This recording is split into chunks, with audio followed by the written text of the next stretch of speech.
So today we're building a gaming PC, and the best part is that it's not going to cost you an arm and a leg. In fact, the parts list for this PC came to around $700 with mail-in rebates, which is pretty sweet. Coming to think of it, we haven't done a sub $1,000 gaming PC build in a really long time. So here it is. Now before I jump into the parts list, I do want to mention something very important.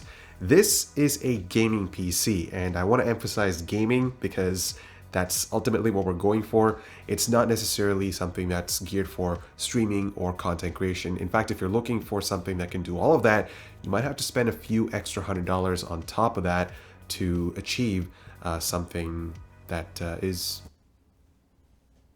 What am I doing? I don't even know what I'm doing. Everything. Something that can do everything. Also, please note that these were the prices when we bought the components, so they may change over time. This gaming PC is built around Intel's B365 platform, and I'm sure most of you might have not heard of that, but it exists. It actually does exist. And before you guys start raging in the comments, hear me out for a second. First of all, this video is not sponsored by Intel. And secondly, we feel like this is the best bang for the buck gaming PC that you can get given the budget that we're working with.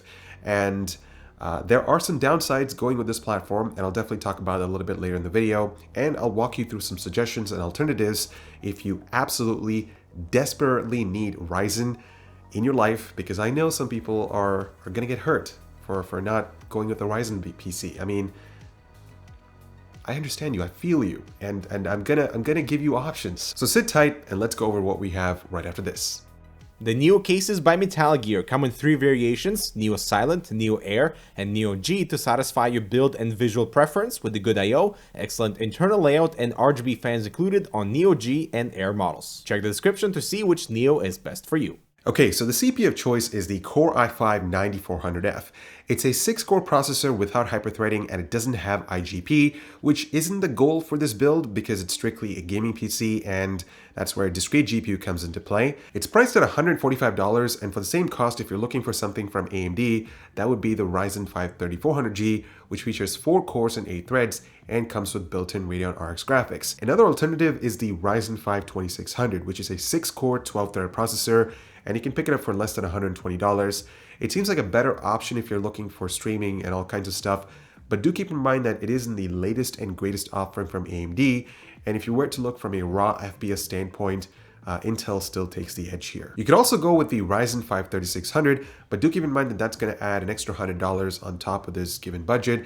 But the good thing about going with Ryzen is that you can also overclock that processor to squeeze just a little bit more performance, whereas with Intel, it's locked, which means you really can't tinker around with the settings, which is unfortunate, but it is what we're working with given the budget. As for the motherboard, I chose the ASRock B365M Phantom Gaming 4. It's a micro ATX board featuring 2 M.2 NVMe slots, one of them featuring a heatsink. And for $85, this is a really good looking motherboard. It doesn't need overclocking capabilities like Z390 since the i5 processor that we're using is locked out of the box, and it serves our purpose pretty well. Now here are the downsides of going with a B365 motherboard. And the first one's pretty obvious, it's upgradability.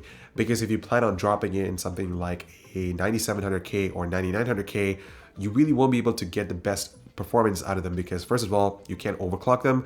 Secondly, you also lose on IO expansions with this platform and this chipset in the first place.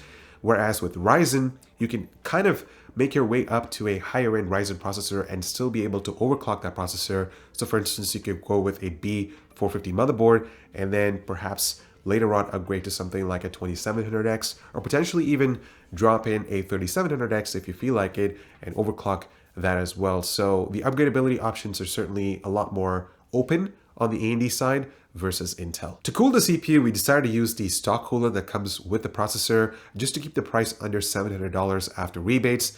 But if you're comfortable spending a few extra bucks, I would highly recommend picking up the Hyper 212 Evo from Cooler Master, specifically the Black Edition. It doesn't come with any RGB nonsense, and it's a lot more quieter than the stock one, and it gives you better temperatures as well.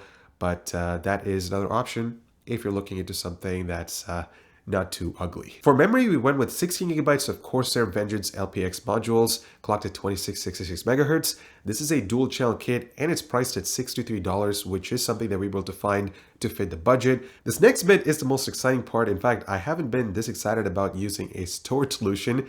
because this, my friends, is the Silicon Power A80 NVMe SSD. It's 512 gigabytes in capacity, and it only costs $60. That is just crazy. I mean, $60 for 512 gigabytes is absolute madness. I mean, it's a steal. I can't wait to test the performance of this guy, but it also makes me realize how high capacity SSDs are getting cheap. And this is a perfect fit for the build.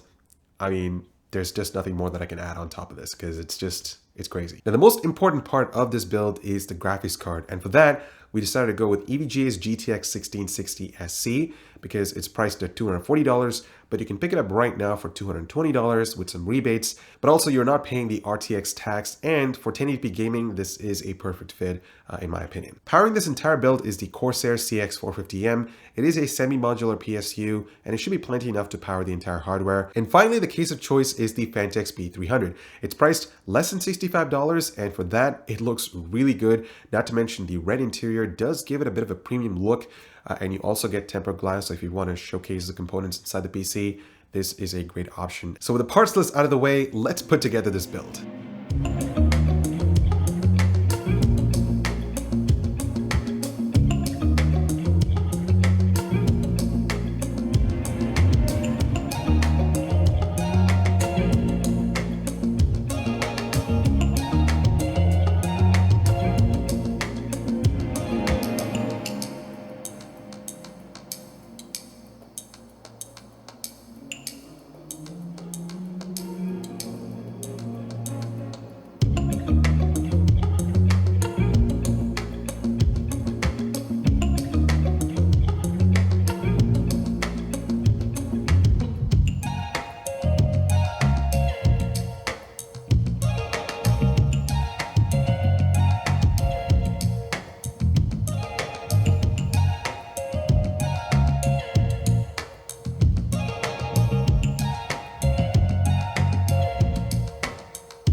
So this is the final build, guys, and to be honest with you, I'm not happy with the way how it looks.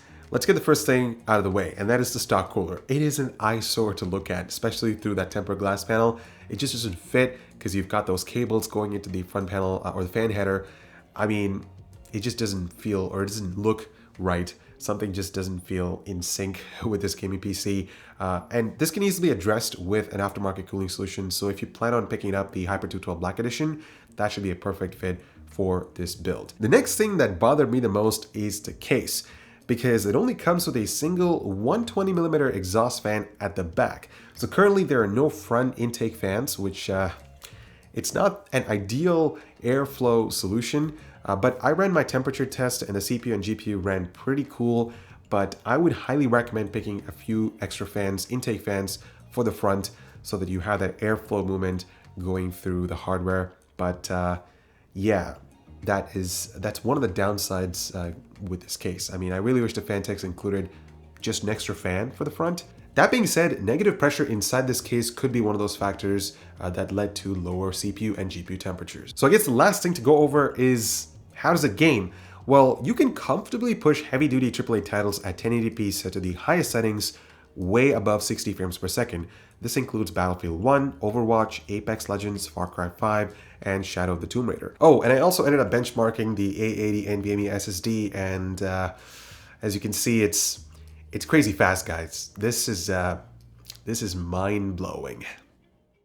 The Power Color RX 5700 XT Red Devil is a special kind of graphics card with a fantastic cooler, 2 modes available for the user, 10-phase VRM designed to improve stability and OC headroom, and fiery RGB illumination to satisfy. Check it out below. Now you might notice that I did not include synthetic benchmarks as well as real-world rendering performance results, and that's because, as I mentioned earlier, this is a gaming PC. But what I am planning on doing very soon is comparing a dollar versus dollar Intel versus AMD build very soon. So I'll take this build and compare it to the Ryzen 5 2600 with the same graphics card and then see what the performance is like, compare them head to head. So definitely stay tuned for that video.